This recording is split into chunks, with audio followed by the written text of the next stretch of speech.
Hello friends, এটা update দিবৰ বাবে এই ভিডিওটো বনালো যে টেটৰ এটা আপডেট আহিছে যে আপোনালোকৰ এপ্লিকেশন ষ্টেটাসবোৰ ঠিকে থাকে আছে নে আপোনালোকে চাবৰ বাবে নতুনকৈ লিংক আহিছে যিটোৰ দ্বাৰা আপোনালোকৰ ফৰ্মখন ৰিজেক্ট হৈছে নে একচেপ্টেড হৈছে আপোনালোকে চাব পাৰিব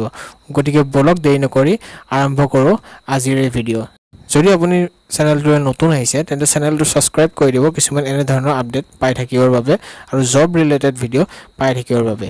ইয়াত প্ৰথমতে আপুনি এই লিংকটোত যাব ওপৰত মই যেটো লিংকেৰে ইয়াত খুলিছো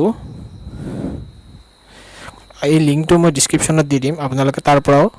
চাব পাৰে সো এনে ধৰণৰ ইন্টাৰফেস এটা আহি যাব সো ইয়াত লিখিছে যে admit card download notification will be inform soon মানে এডমিট কাৰ্ড কম সময়ৰ ভিতৰতে আহিব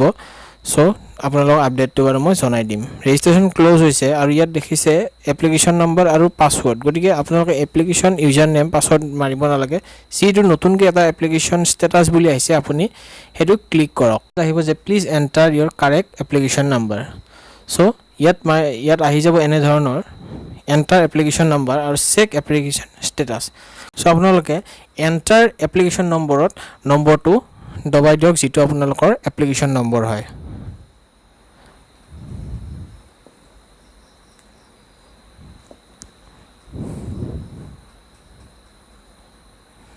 সো গোটে নম্বৰটো মাৰি ইয়াত চেক এপ্লিকেশন ষ্টেটাসত ক্লিক কৰি দিয়ক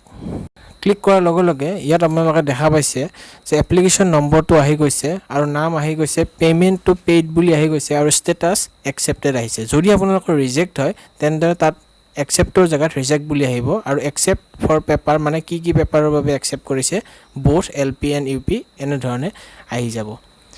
গতিকে আপোনালোকে নিজে এটো চাই ল'ব পাৰে সো মই এতিয়া আপোনালোকক ষ্টেটাস যিবিলাক ৰিজেক্ট কৰিছে সেইবোৰ এখন মই দেখাব ওলাইছো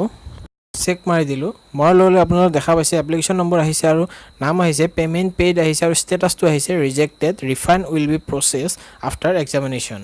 মানে এখন ৰিজেক্ট কৰা হৈছে আৰু ৰিফান্ডটো এক্সামৰ পাছত ঘূৰাই দিয়া হ'ব বুলি কৈছে কিন্তু কি পদ্ধতিলৈ ঘূৰাই দিব এতিয়ালৈকে আমাক কোৱা নাই সো আপোনালোকে তেতিয়ালৈকে অপেক্ষা কৰিব লাগিব যিসকলৰ ৰিজেক্ট কৰিছে বা যিসকলৰ ডিএলএড নাছিলে সো আজিলৈ বাস এইখিনি এটা সৰু এটা আপডেট আহিছিল সো আপোনালোকক মই জনাই দিলো যদি ভিডিওটো ভাল লাগিলে তেন্তে বন্ধুসকলৰ সৈতে শেয়াৰ কৰক আৰু মোৰ চেনেলটো হেকত সাবস্ক্ৰাইব কৰিবলৈ নাপাহৰিব তেন্তে আজিলৈ আহিছো ধন্যবাদ জয় আই অসম অসমবাসীলৈ মই মৰম যাচিলো অসমৰ সন্তান হৈ ৰচনা ৰচিলো মোৰ ৰক্তৰে ভৰা মোৰ গানৰ কলম হলো অসমীয়া আমি চাও জয় আই অসম